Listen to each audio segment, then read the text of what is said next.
Presiden Prabowo katanya nih pernah curhat, ya saya dulu nggak recokin orang loh, kalau saya sedang nggak berkuasa, nggak ganggu loh, ya kan? Walaupun saya kalah kan gitu. Itu kan sebenarnya udah pesan, udah mulai dibunyikan tuh bahwa lebih enak di era Pak Jokowi dibanding sekarang gitu kan. Nah itu kan bagian dari usaha ikhtiar beliau untuk menjaga istana pasir yang sedang dibangun, yaitu Gibran. Saya akan kembali ke Solo seperti rakyat biasa itu tidak bisa lagi karena dia punya kepentingan agenda lain yang harus dimuluskan. Situasi ini dinikmati oleh Solo? Saya yakin menikmati banget. Siapa yang nggak menikmati? Yang paling dekat sama beliau ya wakilnya, yang paling di samping beliau wakil. Ya nggak mungkin orang lain. Cuma Jokowi cebok aja nggak masuk beritanya, nggak diviralkan sekarang. Ini yoga aja deh di Ratapan Solo naik beritanya. Headline lagi, berita mainstream lagi. Kan hebat. Memang itu alamiah. Tai kucing alamiah itu. Ada duitnya itu, ada operasionalnya itu. Ada rampasan perangnya itu. Kan? Pak Prabowo nggak nyaman dengan langkah Pak Jokowi ini? Saya meyakini ini sangat mengganggu algoritma pemerintahan Presiden Prabowo.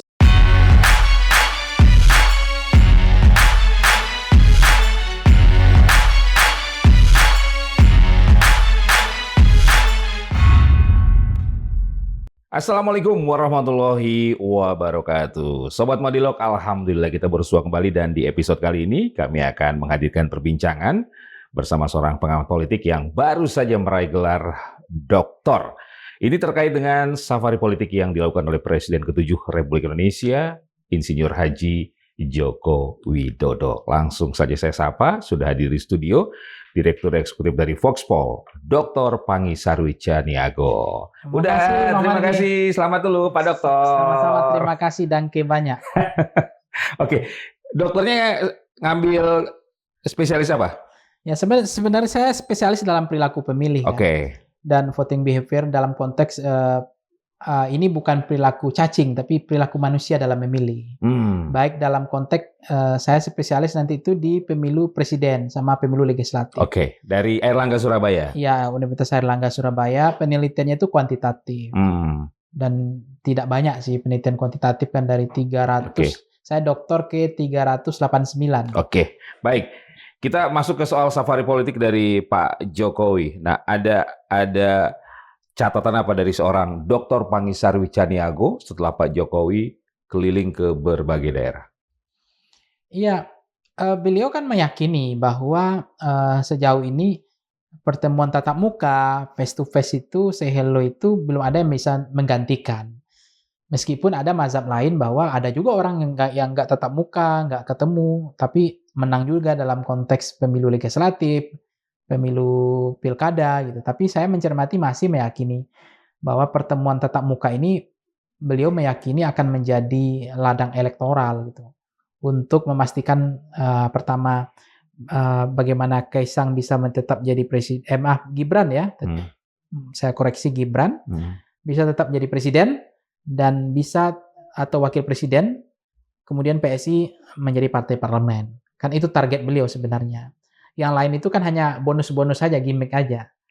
Jadi beliau safari keliling Indonesia, tentu saja tidak mudah kan bagi beliau untuk kembali mengatakan, beliau selalu mengatakan ini kerinduan masyarakat. Ini sesuatu yang beliau tekuni selama ini. Oke. Nah, Dr. Panggy bagaimana melihat respon publik dari safari politik Joko Widodo? Ya, sebanyak itu orang yang suka, sebanyak itu juga orang yang benci. Dan fase kerinduan beliau itu sebenarnya belum ada dalam teori politik saya ya. Karena fase kerinduan itu kan fasenya mesti 10 tahun. Tapi kalau ini unik nih, kalau misalnya 2 tahun udah rindunya semacam apa? Karena legasi lamanya masih banyak problem kan. Orang masih mengingat banyak persoalan hutang yang ditinggalkan 8.000 triliun, soal hilirisasi ugal-ugalan kemarin, tambang ilegal, termasuk penebangan hutan ya, termasuk PSN yang bermasalah, menyerobot tanah rakyat, dan soal banyak kebijakan-kebijakan legasi, misalnya bendara yang dibangun yang tidak efektif ya, IKN yang menyimpan masalah hampir hari ini, termasuk kunjungan-kunjungan infrastruktur yang beliau bangun juga banyak yang tidak tepat sasaran gitu. Nah, apakah semua masyarakat meyakini bahwa itu kerinduan? Ya saya mencermati juga tidak semua juga gitu. Tapi kan semua itu bisa dikondisikan kan. Beliau mungkin bisa meyakini, bisa mensterilkan lah lingkungan-lingkungan itu sehingga terkesan orang akan berebut salaman, akan berebut memeluk beliau, terkesan orang betul-betul mencintai beliau. Bahkan di bawah-bawah itu kan selalu mulai dibunyikan tuh bahwa lebih enak di era Pak Jokowi dibanding sekarang gitu kan. Nah, itu kan bagian dari usaha ikhtiar beliau untuk menjaga istana pasir yang sedang dibangun yaitu Gibran gitu, termasuk PSI dan seterusnya. Mengasuh ini maka dia punya niat, punya usaha melawan antitesis selama ini saya akan kembali ke Solo seperti rakyat biasa itu tidak bisa lagi karena dia punya kepentingan agenda lain yang harus dimuluskan, dijalankan. Nah, kalau kemudian di dalam politik semua orang menyangka bahwa masyarakat awam kita itu ya persepsinya begitu Bang Margi, bahwa dia masih dicintai, dia masih dirindukan, lebih enak di zaman beliau karena fase itu semestinya 10 tahunan gitu. Jadi lahirnya SBY karena fase kejenuhan dari pemerintahan sebelumnya, lahirnya Jokowi karena fase kejenuhan terhadap SBY yang 10 tahun ya. Kemudian lahirnya Presiden Prabowo fase kejenuhan 10 tahun dari Pak Jokowi juga sebenarnya. Karena mereka kan antitesis semua. Ini berarti prematur baru 2 tahun dong, Pak Jokowi. Prematur banget dan itu terkesan memang tidak alamiah gitu. Jadi memang terkesan itu didesain gitu untuk segera dipercepatlah, dikarbit lah bahwa kerinduan itu sudah muncul lagi. Biasanya fasenya itu 10 tahun. Orang jenuhnya itu orang hari ini rindu Soeharto kan itu pasti udah 32 tahun. Udah rentang lama.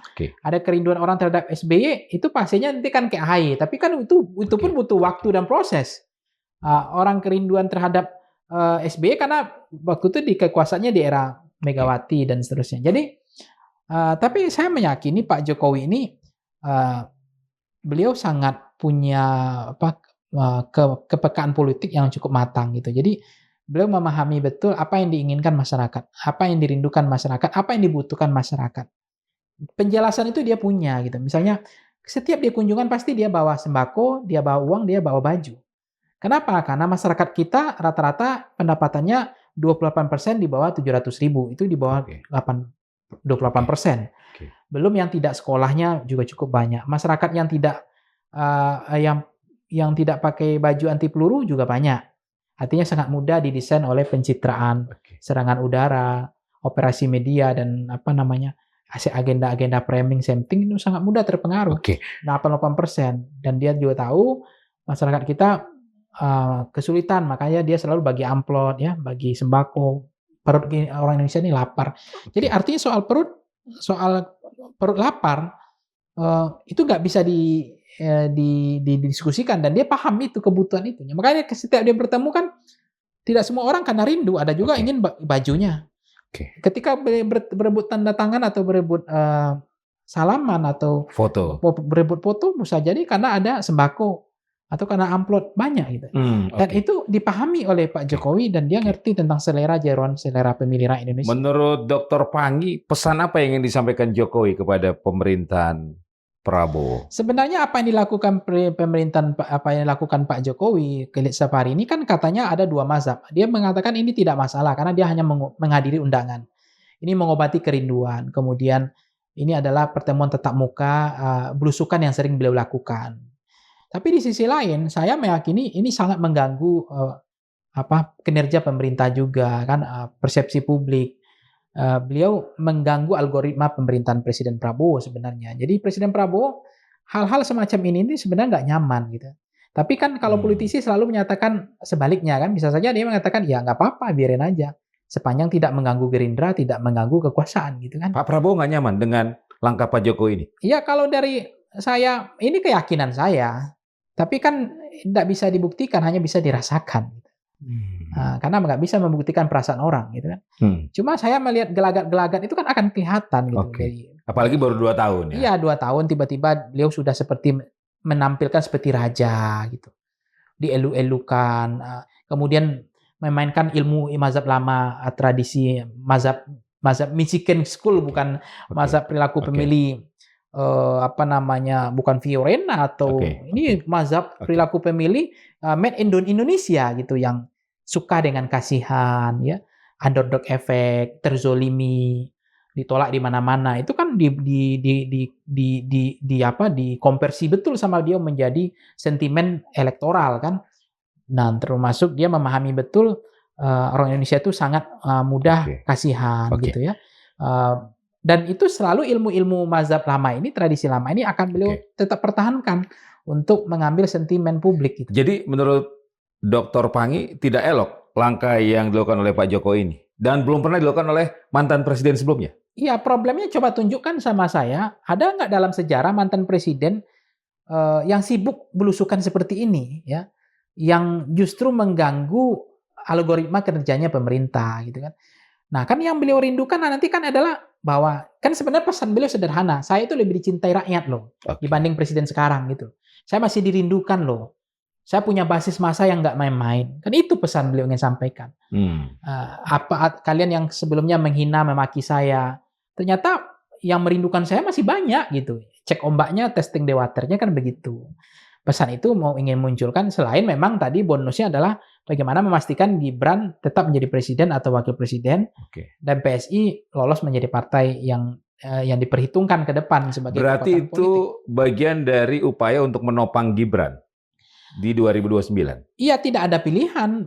Beliau kan ingin bagaimana memastikan Gibran tetap menjadi wakil presiden, menopang kekuatan Gibran.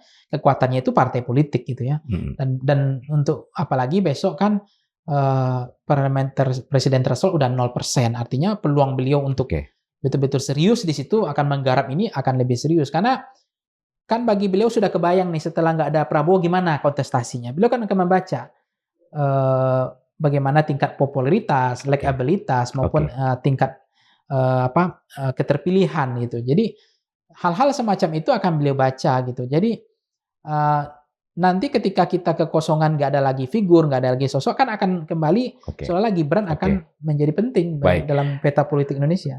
Menurut Dr. Panggi, apakah upaya Jokowi itu sebagai bagian dari reaktivasi kekuatan politik Solo untuk ke depan? Ya bukan aktivasi gitu, aktivasi kekuatan politik yang beliau sudah bangun kan. Makanya memang apa yang dilakukan Presiden Prabowo sebenarnya juga saya sudah ingatkan gitu, jangan mengasuh geng Solo gitu kan. Yang kedua membuang semua centolan-centolan yang kemudian itu barang selundupan yang justru mendonggrek Presiden dari dalam dengan kebijakan-kebijakan yang tidak populis, yang tidak pro rakyat, yang kemudian sentimennya negatif. Saya kasih contoh misalnya, bagaimana mungkin memakai orang yang katanya itu tim komunikasi pemerintah ya, yang jadi pemadam kebakaran. Tapi yang dipakai adalah orang-orang yang represif, yang defensif, yang sukanya menyerang, bahkan harus menyerang balik gitu. Kan tidak elok. Kalau komunikasi di era PSBY kita paham, yang namanya Julian Adrian Pasa dan jubir-jubir yang lain, Andi Malarangeng, itu kan diplomatis. Dia tidak suka menyerang ofensif, tidak defensif, dia tidak mendonggrade, dia hanya berkomunikasi dengan high class ya, political class tinggi, high politik, yaitu diplomatis kan. Nah, ini orang-orang semacam ini menurut saya kan ditanam sebenarnya untuk merusak sentimen, merusak tingkat kepuasan tadi, level confidence. Bagaimana? Siapa yang respect di Indonesia orang menyerang itu siapa? Tunjukkan sama saya per hari ini. Ada nggak orang Indonesia itu respect dengan orang suka menyerang? Yang defensif. Ini dipakai sebagai tim komunikasi, bayangkan. Mestinya kan dipilih orang-orang, banyak fresh graduate, orang-orang hebat, dokter luar negeri, dalam negeri yang gaya komunikasinya lebih empatik, ya, yang responsif, yang lebih pro rakyat, lebih tidak menyerang balik, ya, kan banyak sebenarnya. Dan itu berhasil. Mereka itu bagian dari rezim yang lalu. Iya, itu menurut saya residu lama. Dan itu berhasil merusak tingkat kepuasan Presiden Prabowo. Dan hal-hal yang semacam ini yang sudah saya ingatkan berkali-kali.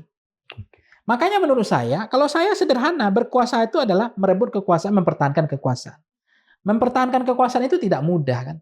Nah, geliat-geliat kekuasaan lama itu harus betul-betul dimatikan kan. Jangan diberikan celah, jangan diberikan peluang. Karena ketika diberikan peluang celah, dia akan membangun kekuatan baru.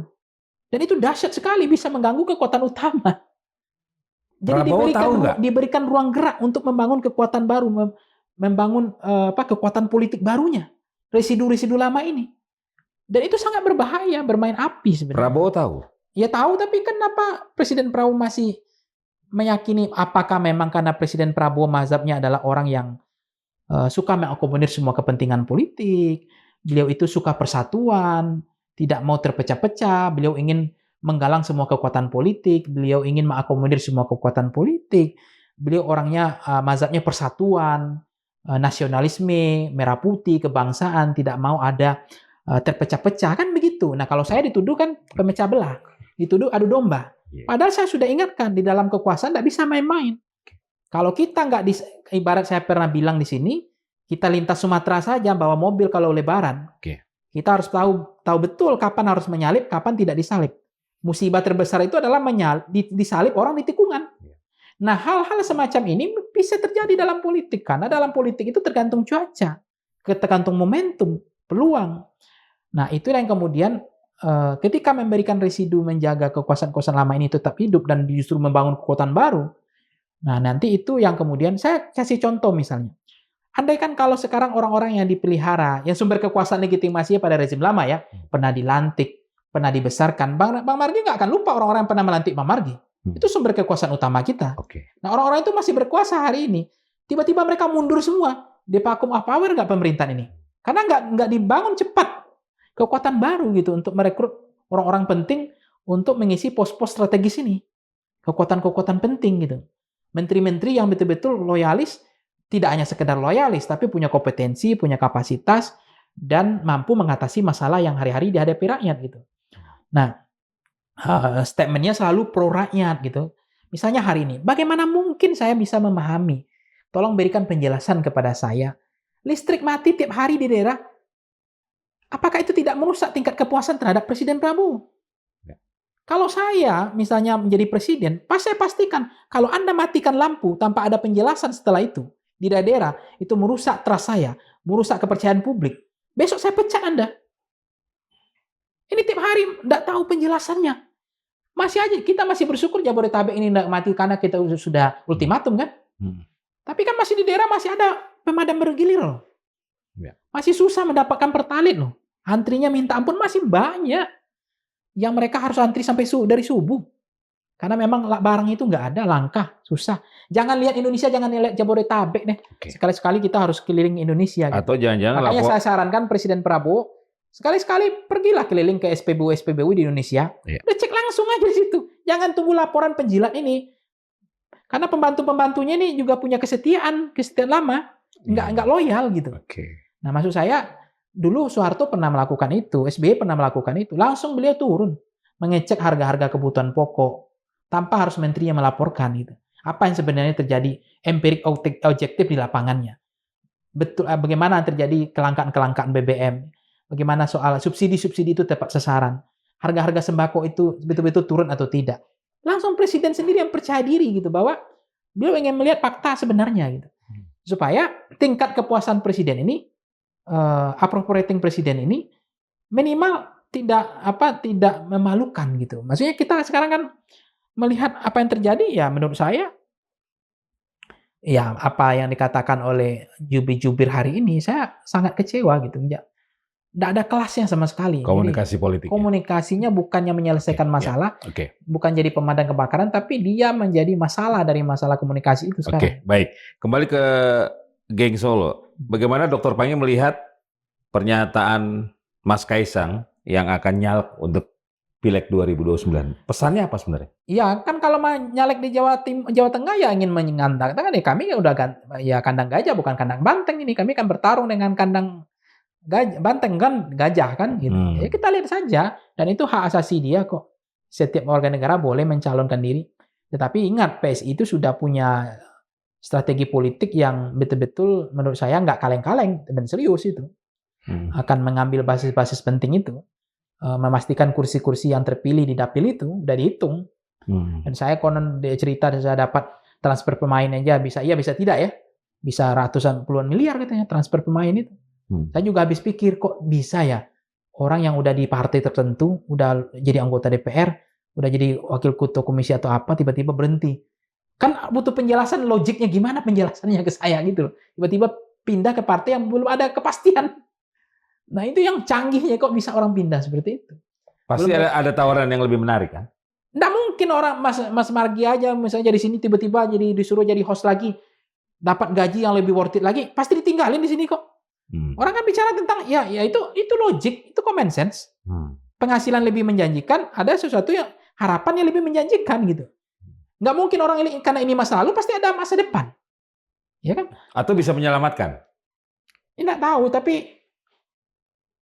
itu serius sekali gitu. Nah, belum gelagat-gelagat KPK hari ini juga perlu kita pelajari nih intensitasnya. Oke. Bagaimana banyaknya orang yang tersandra ke OTT kepala daerah kan? Oke. Tiba-tiba nanti ada gelondongan, ada migrasi tiba-tiba ke partai tertentu misalnya. Ini ada apa gitu kan? Nah, ini nggak boleh terjadi. Jadi Kita akan udah tradisi politik apa yang sebenarnya sedang dibangun oleh keluarga Solo ini? tradisi politiknya nggak ada. Tradisi politik kelicikan sebenarnya. Dan kelicikan itu boleh nggak dalam politik? Ya boleh, nggak ada masalah.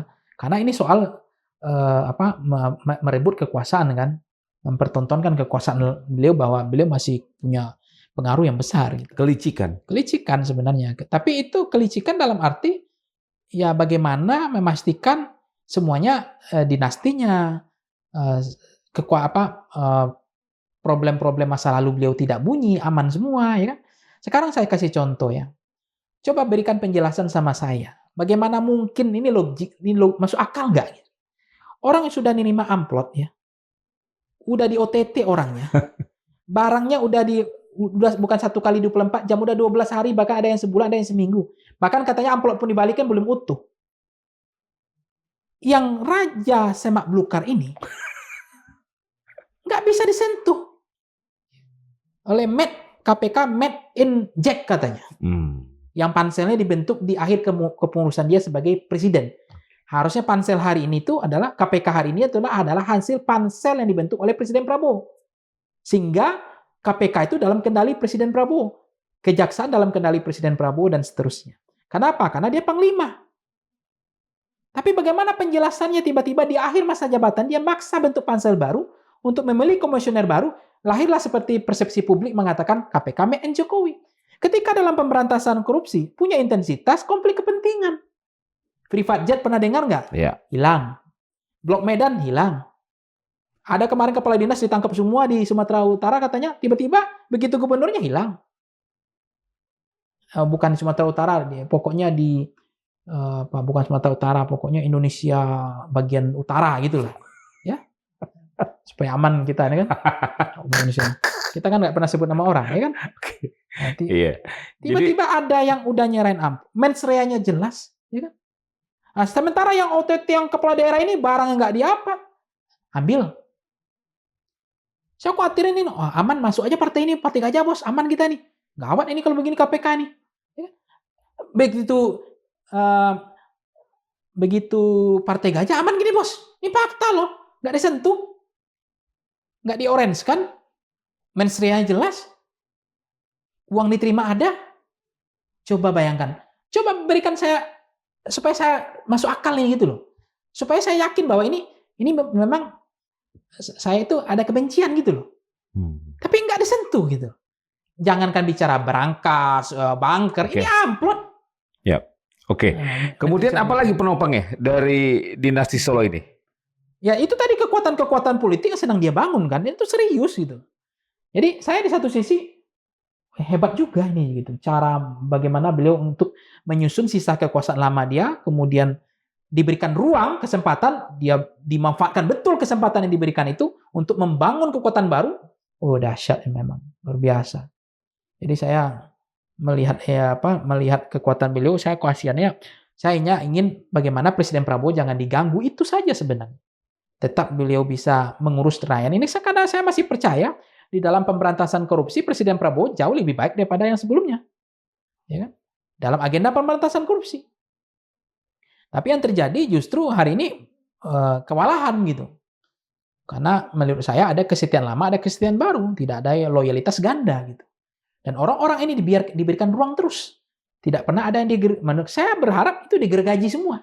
Supaya mati sekalian kekuatan politiknya gitu. Tapi diberikan ruang ya. Yang saya khawatirkan kalau dia sudah waktu yang pas, momentum yang pas, Nah, disitulah politik itu akan bicara lain gitu. Tapi kan ini kan nggak ada momentum aja. Mereka masih ragu-ragu kan. Bahkan mereka masih, pokoknya partai ini jangan diganggu, yang lain aman. Sudah ada pembicaraan itu. Pokoknya kita udah, bahkan dari 3 cabang kekuasaan itu ada yang ngomong, lebih enak di era sebelumnya daripada sekarang gitu. Udah bunyi gitu. Jadi hal-hal semacam ini, saya ingatkan Presiden Prabowo, harus pemimpin itu hanya ada 2, dicintai atau ditakuti. Ya kan? Ditakuti ya berarti dia pegang semua institusi kekuasaan pemerintah ini. Di dalam pemberantasan korupsi, satu komando, nggak aneh-aneh, ini geledah, ini enggak, ini terkesan perang lah terjadi, cabang-cabang kekuasaan ini jadi perang karena nggak kelihatan dalam kendali kan. Nah, hal ini kan berbahaya sekali sebenarnya.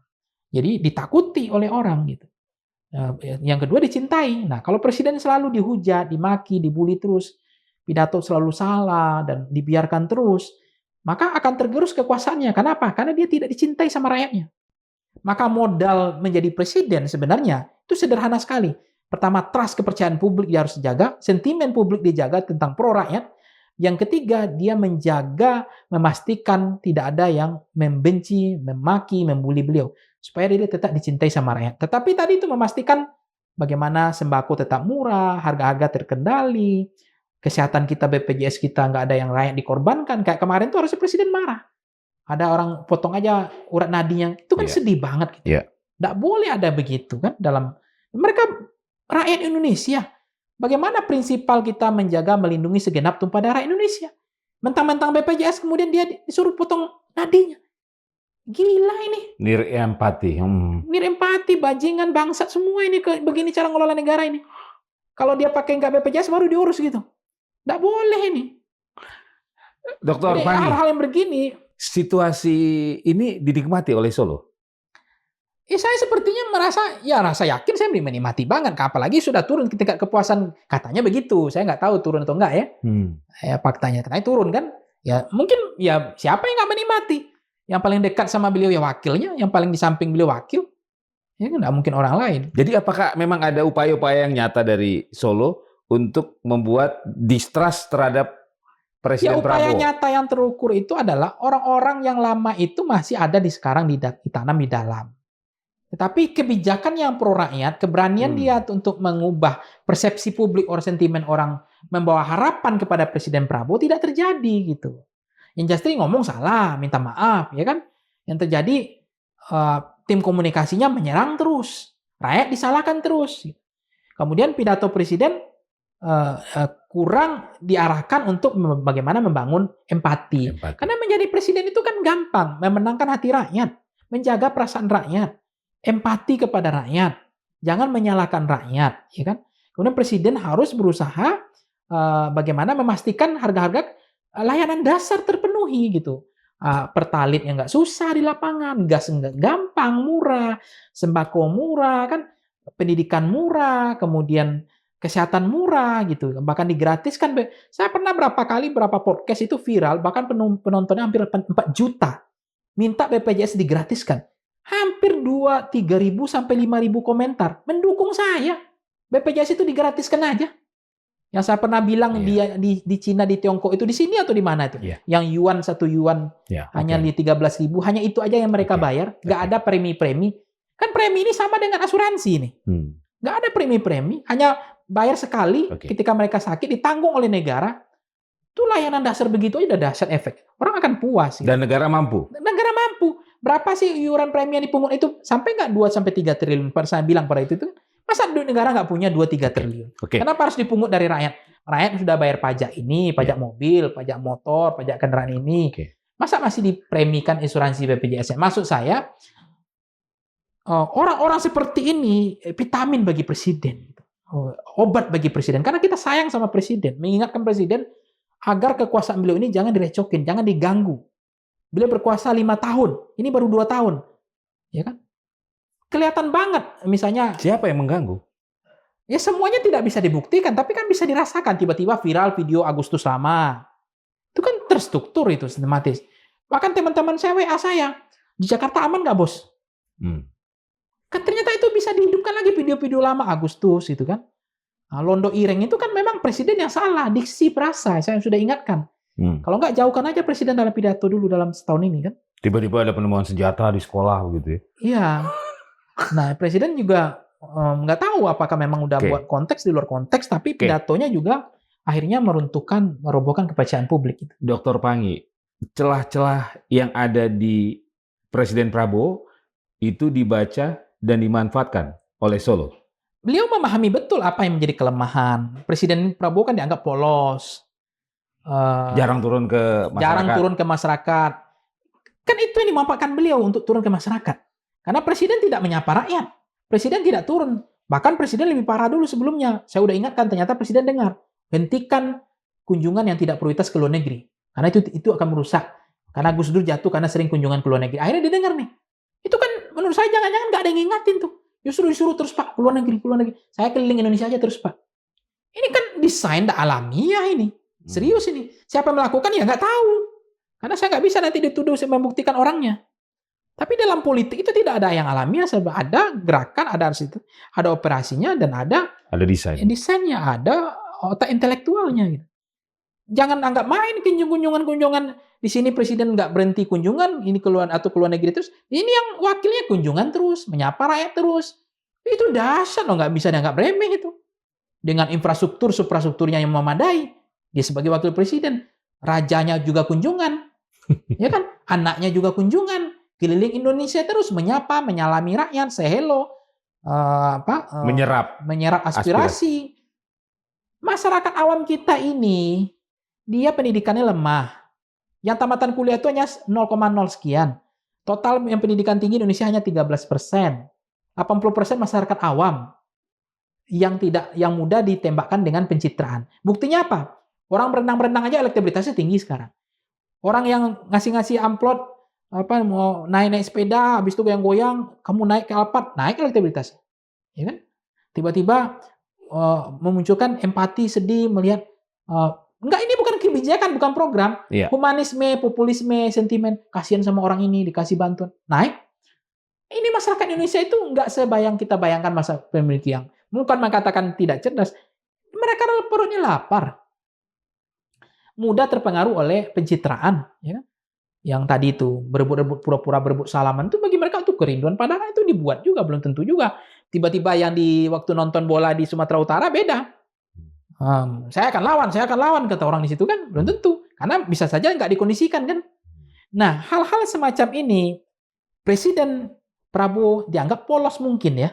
Tapi saya nggak yakin juga. Dan mereka memanfaatkan itu, momentum itu. Di balik kepolosan, ke ini, mereka akan keliling Indonesia terus karena mereka tahu keliling Indonesia ini dahsyat banget gitu. Untuk memompa elektoral mereka, menjaga kepercayaan publik tadi bahwa dia dianggap kerja kan. Karena dulu Pak Jokowi itu kan dianggap kerja aja bagi orang, itu yang dibangun. Sederhana dianggap kerja. Belusukan. Kerjanya apa? Ya gunting-gunting pita, gunting tol, walaupun tol swasta digunting aja sama dia. Pokok ini kan kerja. Gunting irigasi, gunting aja. Tiap hari keliling Indonesia. Tingkat kepuasan berapa? 80%. Itu sejarah, itu fakta. Walaupun habis itu kita cuci piring, habis itu tidur atau apa, pokoknya kerja gitu, dianggap kerja. Sementara Presiden Prabowo lebih banyak statementnya yang dipersoalkan kan ya? Iya, kemudian statement orang. Presiden Prabowo ini kan itu yang bilang, dia bukan lagi oposisi, dia presiden. Gitu. Tidak semua harus dikomentari, tidak semua harus statement. Ada waktunya presiden diam. Itu yang dilakukan oleh Soeharto yang pernah saya bilang Pak Margi. Ketika dia bunuh orang, Petrus, dalam sepanjang hidupnya Presiden Prabowo tidak pernah mempidatokan Petrus itu. Presiden Pak Harto. Pak Harto, maksud saya mau dikoreksi. Walaupun ada yang melapor waktu itu, Pak, sudah berapa yang dibunuh? 1.000, masih sedikit, itu aja. Tapi tidak pernah dia pidatokan tentang Petrus. Karena dia tahu tidak penting untuk dipidatokan. Jadi tidak semua perlu dipidatokan. Karena bisa menimbulkan polemik. Apalagi kemarin Londo Ireng kan sangat disayangkan diksi prasa. Jangan-jangan presiden ini kinerja udah bagus kan. Tapi gara-gara pidato, itu mendongret sentimennya negatif. Itu hubungannya ke tingkat kepuasan dan elektabilitas. Jangan-jangan ya, dugaan saya. Dan itu dimanfaatkan oleh mantan. Dimanfaatkan oleh mantan. Ya, kalau bisa salah terus. Jangan pernah benar.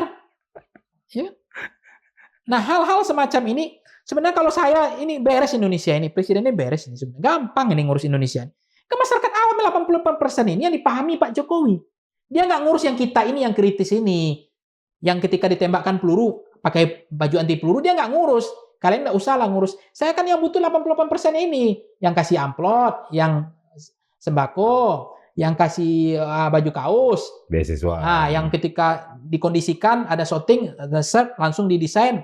Orang melelukan dia, masih merindukan dia, pura-pura berebut salaman, tepuk tangan. Padahal itu desain semua. Kan nggak tahu dia.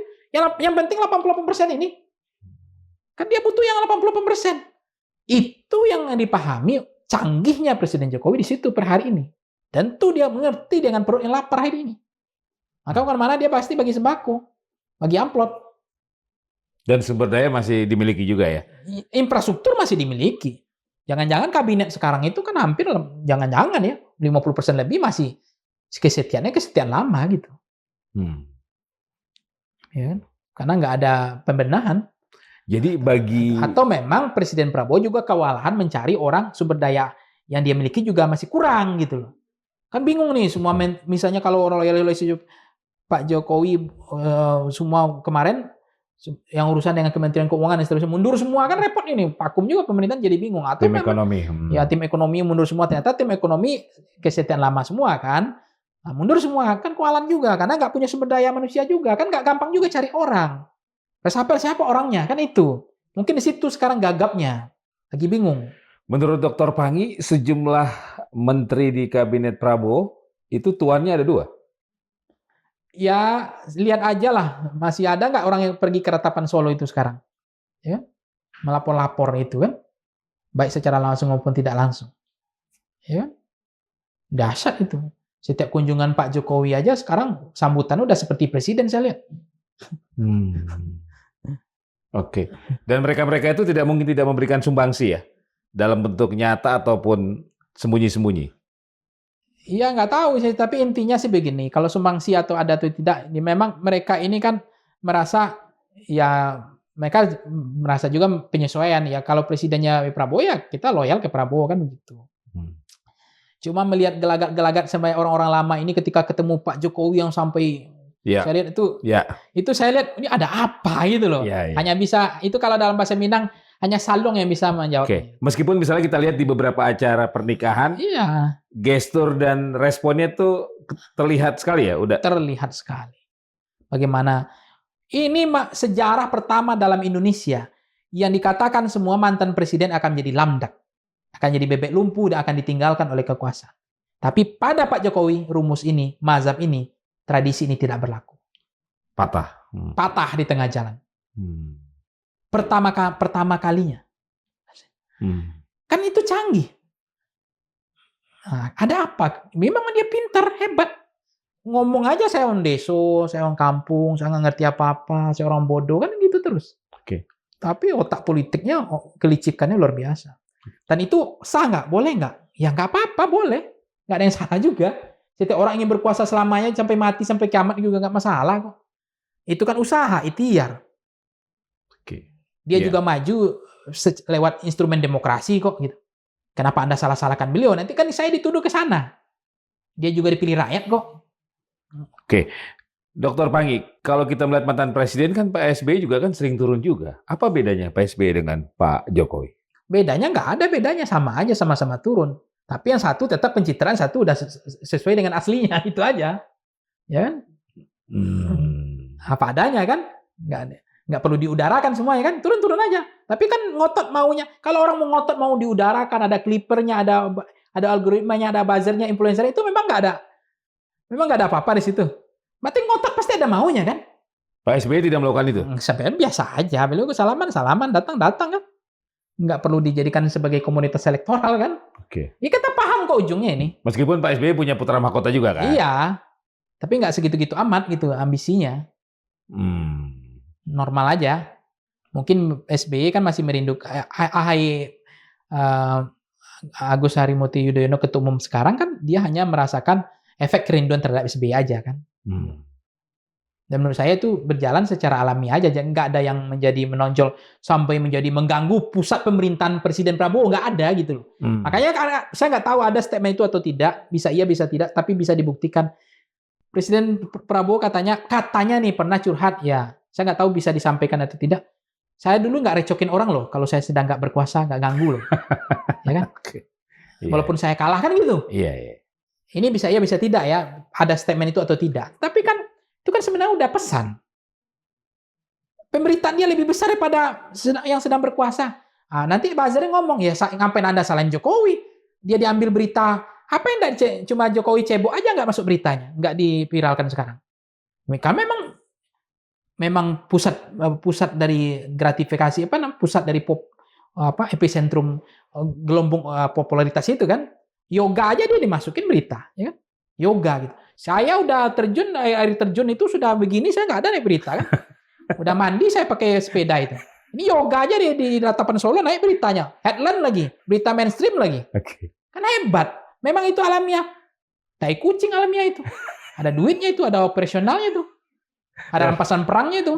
Dan Pak Prabowo tidak nyaman dengan itu sebenarnya. Nggak nyaman bagaimana orang sedang berkuasa gitu-gituin. Tapi nggak apa-apa, bagus itu. Karena kalau Presiden Prabowo terasa terancam itu bagus untuk dia. Gitu. Kita hanya mengingatkan Presiden, omongan saya ini kan nggak akan berguna ini, nggak akan berlaku. Bahkan saya dituduh adu domba terus. Anda nggak bahagia lihat orang, masa mantan Presiden dengan Presiden itu sudah bersatu. Anda mau pecah-pecah, membangun Indonesia ini nggak bisa satu Presiden. Ini yang recokin kok ganggu kok kan itu. Nah, tapi suatu saat kalau ini terjadi, baru nanti semua orang percaya dengan mazhab saya. Oh benar juga udah diingatin. Dari penjelasan Dr. Panggi tadi, hari ini sebenarnya Pak Prabowo sudah berhadapan dengan Pak Jokowi atau belum? Saya nggak tahu berhadapan atau tidak kan. Tetapi kan banyak juga orang-orangnya Presiden Prabowo masih ke sana kan. Katanya nggak berhadapan. Jadi saling menjaga aja, saling mendukung kan gitu. Tapi saya melihat dengan konteks sekarang, ya melihat apa sekarang, saya sudah berkeyakinan dalam politik ini sudah tidak nyaman aja. Sudah. Artinya kalau memang Pak Prabowo tidak berhadapan secara frontal, apakah mungkin juga melakukan langkah-langkah melalui proksi atau pihak atau orang lain? Ya bisa saja. Proksinya gimana ya caranya? Yang penting saya begini. Kalau melihat proksi memakai orang lain atau apa, saya memahaminya begini. Justru Presiden Prabowo kan belajar dari misalnya kasus kemarin aja.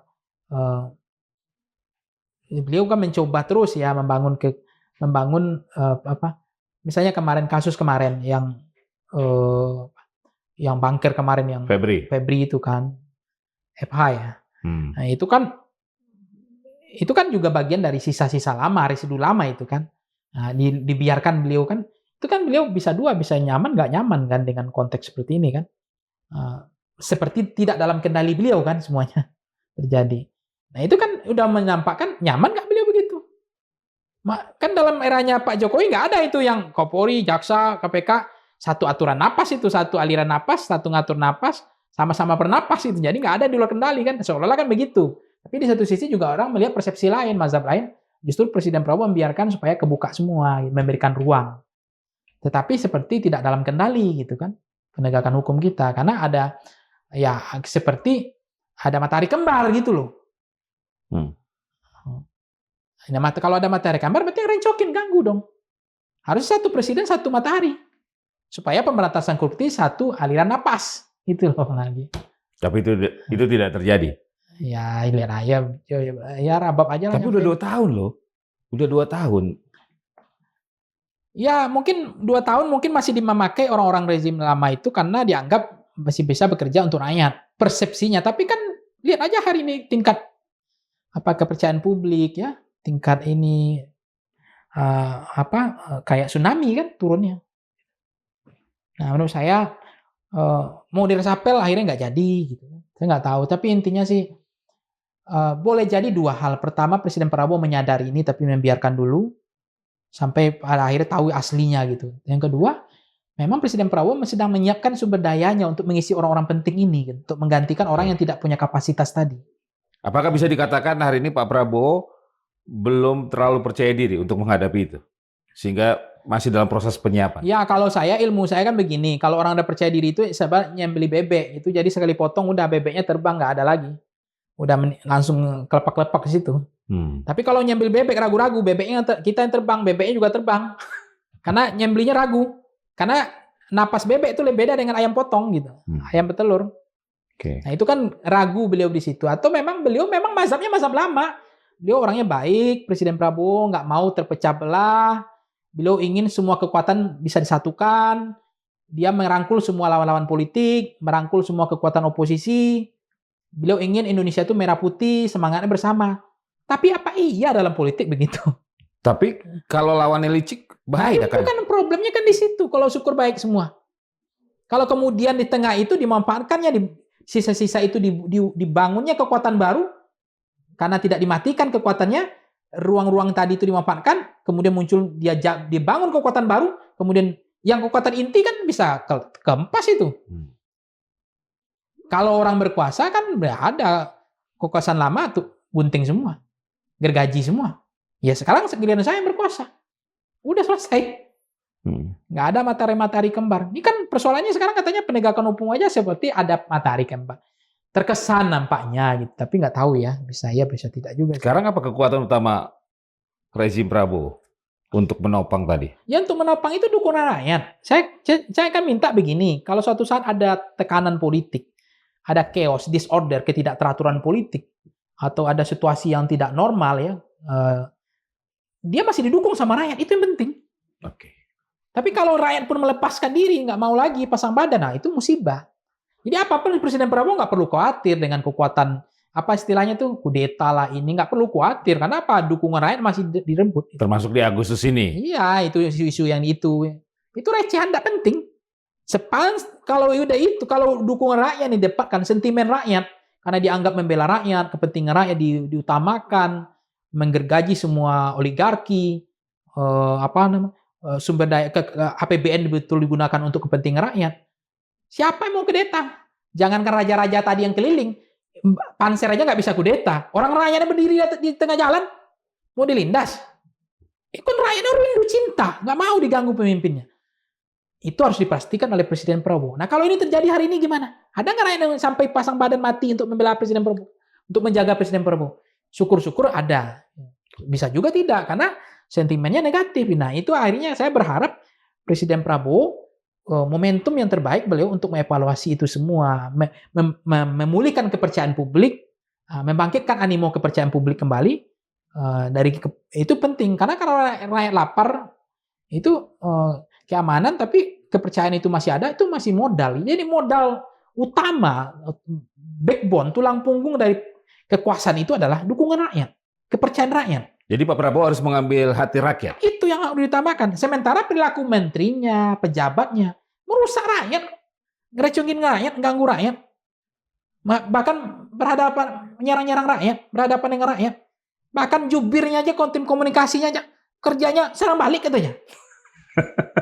Coba berikan penjelasan logika komunikasi macam apa ini gitu loh.